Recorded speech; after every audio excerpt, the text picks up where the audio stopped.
Bienvenue dans Afrique Online, le podcast qui t'apprend à gagner de l'argent sur Internet depuis l'Afrique.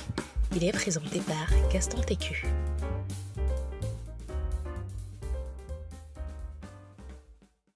Hey, j'espère que tu vas bien, j'espère que la semaine commence bien pour toi.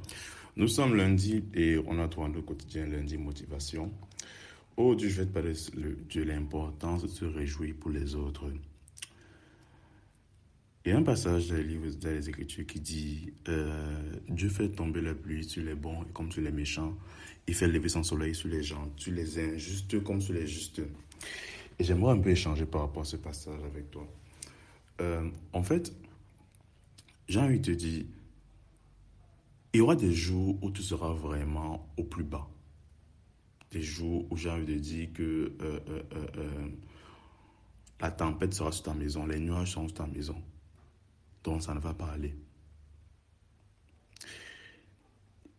Et à côté de toi, il y aura sûrement ton voisin ou ton frère ou ton ami, que lui, il a un soleil des plus radieux sur sa maison. Et pour lui, ça va bien aller. Ça va arriver. Je ne sais pas si c'est déjà arrivé, mais ça va arriver. Et je parlais de cette photo avec toi, pourquoi? Parce que ça m'a beaucoup fait rire quand j'ai vu ça. Mais ça parlait d'un problème vraiment très profond. Est-ce que nous également, on prend le temps de se réjouir pour les autres? Est-ce que nous également, on prend le temps d'être fiers pour les autres? Un constat que j'ai eu à faire beaucoup chez nos frères africains, c'est que on a un peu de la difficulté à se réjouir pour les autres, dans le sens où beaucoup d'Africains croient qu'il n'y a pas assez de richesse pour tout le monde. Résultat, quand un réussit, ça devient problématique. Quand un réussit, on se dit que il va prendre il va prendre toute la richesse du monde et il va partir avec. Et il va rien nous laisser. Et c'est un truc qui remonte vraiment à l'époque coloniale. Quelqu'un essaie d'expliquer ça un jour en faisant comprendre que à l'époque des colonies de nos ancêtres, bon, on était des esclaves, naturellement. Et ce qui se passe, c'est que à cette époque, étant esclave, il y avait différents esclaves. Il y a des esclaves qui restaient dans la maison, d'autres qui restaient dehors et autres. Ceux qui restaient dans la maison étaient des esclaves, entre guillemets, VIP. Ils avaient un meilleur traitement, ils avaient à manger, pas en abondance, mais ils avaient à manger. Et on prenait soin d'eux parce que ce sont les esclaves de maison. Donc, c'est eux qui accueillaient les invités, c'est eux qui nettoyaient le sol, c'est eux qui préparaient la nourriture. Bon, ils devaient être beaux. Parce qu'il ne faut pas qu'on arrive à ta maison, on voit tout est propre, sauf entre guillemets ton esclave. Donc, il devait être beau et bien. Et c'était vraiment le Saint Graal pour les esclaves. Or, le nombre d'esclaves de maison était limité. Ça veut donc dire quoi? Ceux qui étaient dehors enviaient les esclaves de maison. Et comme ils enviaient le gars là, ils voulaient le faire sortir pour prendre sa place. Si tu réussis à montrer au patron qu'il a fait une faute ou bien quelqu'un fait quelque part, et quand je vais dire quoi, rétrogradait, voilà, c'est toi qui devais prendre sa place. Et cette mentalité a perduré.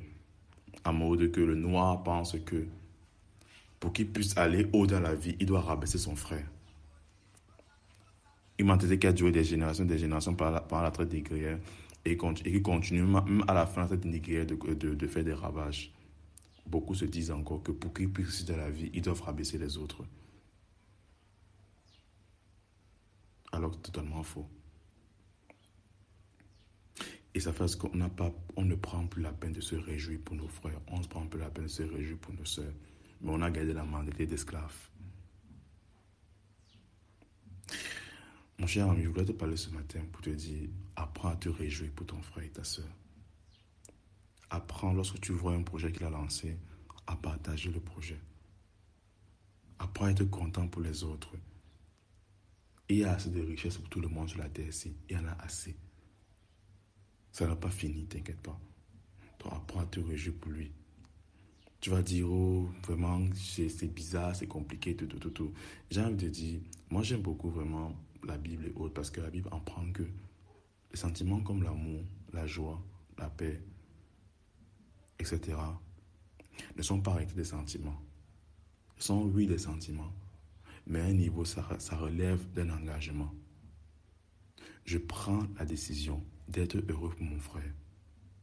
Ce n'est pas un sentiment que je ressens, mais c'est une décision que je prends personnellement. Donc, je prends la décision d'être heureux pour mon frère. Je t'encourage à le faire chaque jour, de prendre la décision d'être heureux pour ton frère. Parce que lorsque tu le fais, tu crées un bonheur en toi. Lorsque tu es malheureux, tu es crispé, tu es fâché, tu es aigri, lorsque ton frère réussit, il y a une portion de bonheur sur cette terre que tu perds. Or, ce n'est pas ce que Dieu veut, ce n'est pas ce que tu veux. Tout le monde cherche à être heureux. Et lorsque tu agis ainsi, tu es tout sauf heureux. Donc, à partir d'aujourd'hui, je t'encourage à prendre la décision de te réjouir lorsque tu vois ton frère réussir un domaine, de le vanter, de le célébrer, de célébrer avec lui. Dans ce monde d'hypocrisie, on a besoin d'un peu de lumière. Sois cette lumière-là pour les autres. Je te souhaite de passer une excellente semaine et que Dieu t'accompagne. Ciao. Merci d'avoir suivi notre podcast. N'hésitez pas à nous donner une note sur iTunes, à nous suivre sur nos différentes pages pour être informé en temps réel de nos différentes promotions et offres. C'était Afrique Online, le podcast qui vous apprend à gagner de l'argent sur Internet depuis l'Afrique. Et on se dit à la semaine prochaine.